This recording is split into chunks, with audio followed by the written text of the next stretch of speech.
Hey guys, this is just a quick tutorial about commenting in Python. There are a lot of reasons why you need to comment your code. For starters, commenting is just a great way to describe or explain your code. But sometimes you also use commenting, for example, when you have code in your program that you don't want to execute right away, you can just lap that as a comment. If that sounds great, let's look at how you can do commenting in Python. So to get started, this is how you write a comment in Python. You use the pound sign.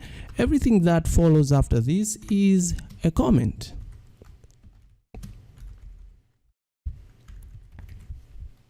If I run this, you see that Python knows this part. So everything that comes after the pound sign is considered as the comment. So if, for example, another way to do this, which is the same but just something a little bit different. For example, if I say hello, then I start again a pound sign.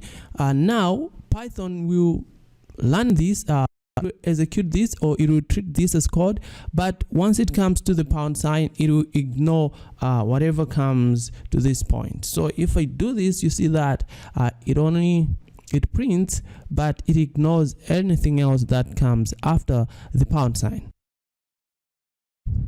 So there are times when you want to comment, let's say, multiple lines. How do you do that?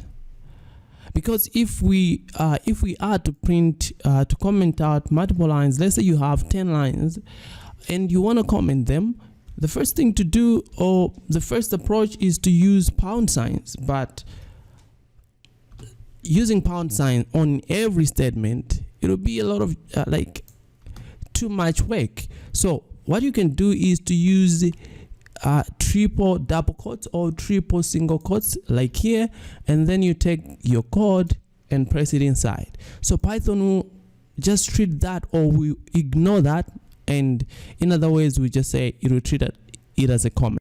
It will ignore everything inside the triple double quotes or triple single quotes. And that's how you comment things in Python.